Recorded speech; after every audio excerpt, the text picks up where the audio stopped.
As America sits in an interwar period, investment in our veterans is a top priority for Congress. An entire generation of service members who fought the global war on terror is retiring, while a new generation prepares for the next conflict. To discuss what veteran issues our congressional leaders are focused on, I sat down with Representative Mariannette Miller-Meeks, House Representative for Iowa's 1st Congressional District and 24-year veteran of the Army Reserve. The Congresswoman and I discussed the top issues facing the Committee on Veterans Affairs, the focus and readiness of the VA to accept the influx of GWOT veterans, and what we can expect from the 2024 election cycle. Check out our conversation, then head over to our YouTube channel or your favorite podcast platform to catch all of our coverage from the halls of Congress. You are front and center when it comes to veterans health, veterans issues. As we look at this next election, which is now less than 60 days away, our veterans, in a lot of ways, have kind of fallen behind the top line, right? Because we're not necessarily in a war, but we have a lot that we need to be focused on. As you sit on the Committee for Veterans Affairs, what are the focus right now?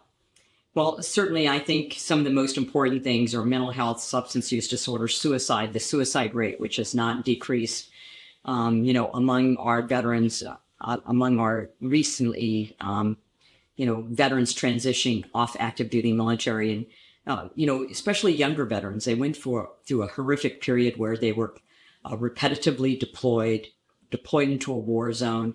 And then for a lot of veterans in my district, and it's still very emotional for me, is the amount of PTSD and mental health issues that occurred with the disaster withdrawal from Afghanistan.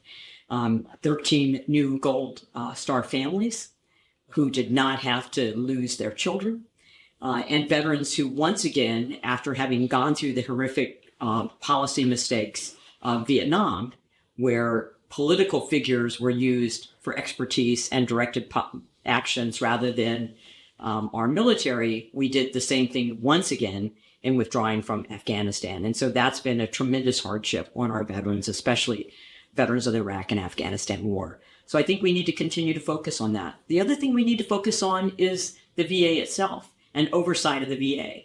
So today we're having a hearing in the VA, and we had to bring up a subpoena in trying to get information from the VA on doing voter registration. Now, do we want the VA to do voter registration, or do we want them to focus on caring for veterans? Which is one of the things and I like Secretary McDonough, but it's one of the things where I continually butt heads with him is on increasing bureaucratic administrators rather than increasing the number of people who are there to deliver care for veterans, whether it's the PACT Act, whether it's mental health. Had we not had our oversight hearing, we would not have found out that the VA did not consider residential mental health care to be under the Mission Act. So they didn't have to get people in for residential mental health care and residential substance use disorder within 30 days. And people that are in a mental health crisis or when they're ready for recovery, you can't put them off 30 days and then call them on the 29th day and say, it'll be another 30 days before we let you in. That's unconscionable.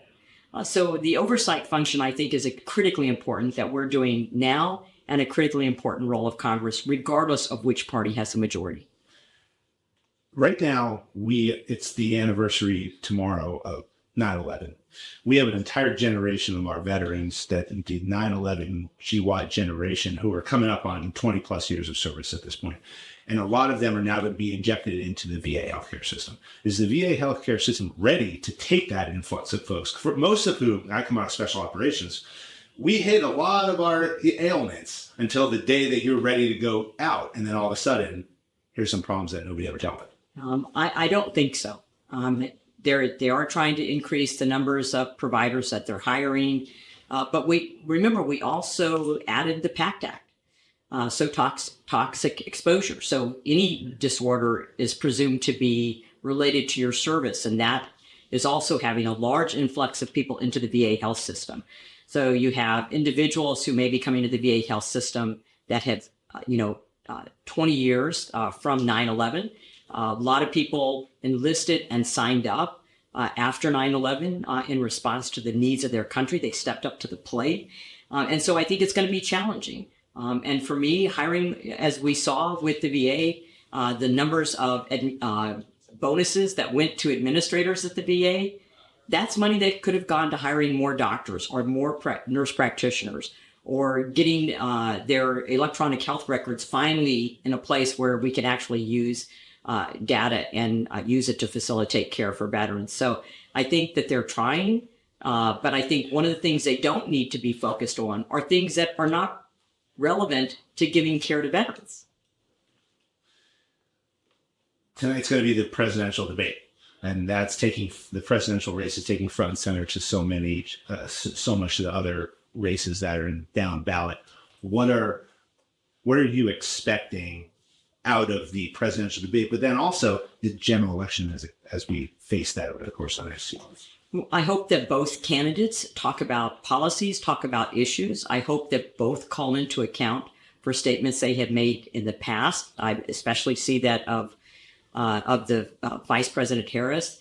But I think, this is a way for people, I hope that they tune in. It's a way for people to get to understand who it is that they're voting for president. As far as down ballot races, I think, every individual who's running for office has to make the case to the people that they want to represent, that they want to serve.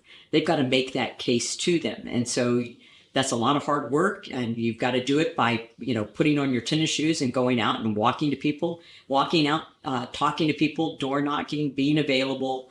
And that's one of the things that we in this office do very well, both with our veterans, our veteran advocacy groups. Just last week, I was at a veterans breakfast in one of my counties, one of my smaller counties. But you just have to go out and meet with people, irrespective of who's at the top of the ticket.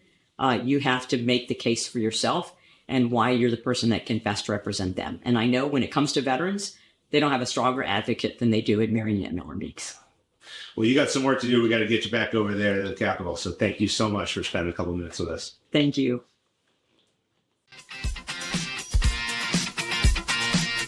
American Jedburghs went on to form the foundation of the United States Special Forces and the Special Activities Directorate of the Central Intelligence Agency. Thanks for listening to the Jedburgh Podcast, an official program of the Green Beret Foundation. I'm your creator and host, Fran Racioppi. Join us next week for a new episode on Apple, Spotify, or wherever you get your podcasts. Check us out on YouTube for full episodes, highlights, and other long and short form content. If you like what you heard, give us a like and leave a review. Follow the Jedburgh Podcast and the Green Beret Foundation on LinkedIn, Instagram, Facebook, X, or Threads. Send your comments and inquiries to fran@jedburghpodcast.com. As former members of Special Operations Forces, the Jedburgh Media Channel and the Green Beret Foundation remain committed to supporting all generations of U.S. Army Special Forces and their families. Thanks for joining us on this episode. How you prepare today determines success tomorrow.